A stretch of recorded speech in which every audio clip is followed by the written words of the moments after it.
Hey guys, good morning, welcome back to my new video. তোমরা কেমন আছো? আশা করছি বেশ ভালো আছো, আর আমি কিন্তু বেশ ভালো আছি। আজকে ঘুম থেকে উঠে একটু বেরিয়েছি বোনের সাথে। ঘুম থেকে উঠে সংসার আশেপাশে সেরেছি, তোমাদের সেই ব্লগটা কালকে আমি দিয়েছিলাম। তারপরে হঠাৎ 10টা 11টার সময় দুজনকার প্ল্যান হয় সরস্বতী পুজো, বোন কিছু একটা কিনবে, বাট কি কিনবে না কিনবে কিছুই বুঝতে পারছে না। তো ওকে বলা হলো, তুই কি সরস্বতী পুজোর শাড়ি পরবি? ও বললো, না আমি শাড়ি পরবো না, শাড়ি পরলে বাচ্চা বাচ্চা ফিল লাগে, এখন আমি বড় হয়ে গেছি। ঠিক আছে, তুই বড় হয়ে গেছিস, তো চলো সেটাই মনে করে দুজনে বেরোলাম। আর এদিকে দেখো, কালকে যেহেতু গোটা সিদ্ধ সরস্বতী পুজো, সেই কারণে বাজারে প্রচণ্ড ভিড়ে। দেখো গোটা সিদ্ধ, রাঙা আলু, আলু সবই পড়ে আছে, মানে কড়াইশুটি ফুটি সবই আছে। আর আমার শ্বশুরবাড়িতে গোটা সিদ্ধ আছে, তার বাজার আমি করে নিয়েছি। আর এটা হচ্ছে আমাদের চণ্ডীতলার হাটের বাজার। তো এখানে প্রচুর রকমের সবজিপাতি এসেছে, কারণ ওই যে কালকে গোটা সিদ্ধ, আবার পরশু সরস্বতী পুজো, সব মিলিয়ে বাজারে বেশ জমজমাটি। আর এই যে চণ্ডীতলা মোড়ে, 3 রাস্তা মোড়ে প্রচণ্ড ভিড়। এই ভিড় কখনোই কমে না। আর চারিদিকে মেঘলা আকাশ, সে মানে বিরক্তকর একটা ফিল ওয়েদার চলছে, কোনো রকমভাবে ওয়েদার কাটছে না আজকে 4-5 দিন সেম।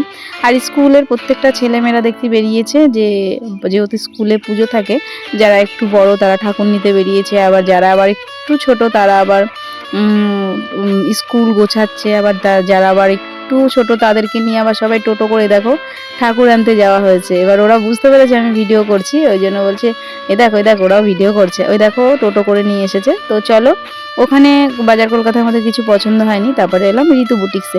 বাট এখানকার কালেকশনগুলো অনেক সুন্দর ছিল, কিন্তু আমাদের একটাও পছন্দ হয়নি। যদিও বা একটা অনেক খুঁজে সুজে পছন্দ হলো, তারপরে সেটা আমাদের গায়ে আসছিল না। তো এখানে যাওয়ার পরে উনি দেখলাম ওই পুতুলটাকে ড্রেস পরাচ্ছে, নতুন কিছু কালেকশন যেহেতু ওনাদের লঞ্চ করেছে। যখনই কোনো কালেকশন লঞ্চ করে, বাট তখনই ওনারা সেই জামাটা পুতুলকে পরিয়ে দেয়।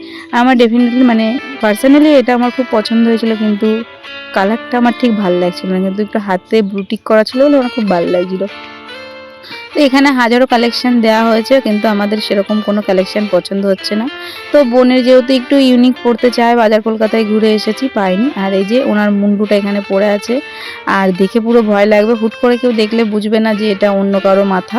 তো চলো, উনি ওর মতন বসে থাকুক, কারণ ওকে ড্রেস পরানো হচ্ছে, ও ড্রেস পরানোর পরে ওকে ওর পুতুল হিসেবে। তো আমার এই কুর্তিগুলো পছন্দ হয়েছিল, বাট ওই যে ভিনেক গলা আমার গায়ের ছিল না, মানে যেগুলো আমাদের পছন্দ ছিল আমাদের গায়ের হচ্ছে না, যেগুলো আমাদের পছন্দ হচ্ছে সেগুলো, মানে যেগুলো পছন্দ হচ্ছে সেগুলো আমাদের গায়ে হচ্ছে না, আর যেগুলো হচ্ছে না সেগুলো আমাদের গায়ে, মানে আমাদের পছন্দ হচ্ছে না, এরকম। তো বাট আমার কিছু প্যান্ট ফ্যান্ট পছন্দ ছিল, এটা ওটা দেখার পরে বোন এইটা অ্যাকচুয়ালি দেখলো, এটা বেশ ভালোই লাগছে, কিন্তু ওর এরকম একটা আছে, তো ওই কারণে ও নিতে চাইছে না।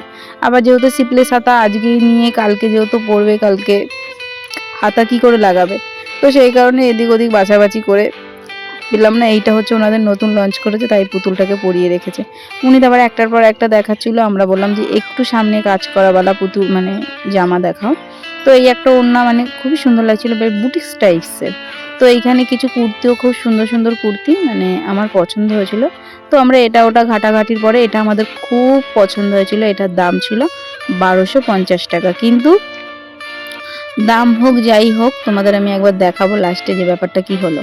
এই দেখো, কুর্তির কাপড়টাও অনেক সুন্দর, কুর্তিটাও দেখতেও খুব সুন্দর, এটা বোনেরও খুব পছন্দ হয়েছিল, আমারও খুব পছন্দ হয়েছিল। অনেকটা দাম ছিল, কিন্তু তারপরে যেন মনে হলো এটা আমাদের গায়ে আসবে না। এটা নিয়ে আমরা অনেকক্ষণ নাড়াঘাটার করার পরে তারপরে দেখলাম যে এটা আসবে না। ওই যে ওইটা ছিল ওড়না, আর ওই পিঙ্ক কালার ওটা ছিল প্যান্ট। তো অনেকটা নাড়া ঘাটার পরে তারপরে যখন আমরা গায়ে বোনকে বললাম একবার পরে দেয়, ও যখন পরে দেখলো তখন আর এই চুড়িদারটা হয়নি। তারপর আমাদের আর সেদিকে কিছু নেওয়া হলো না। এবার বিকেলবেলা আবার বাজার করতে বেরোনো হবে। টাটা।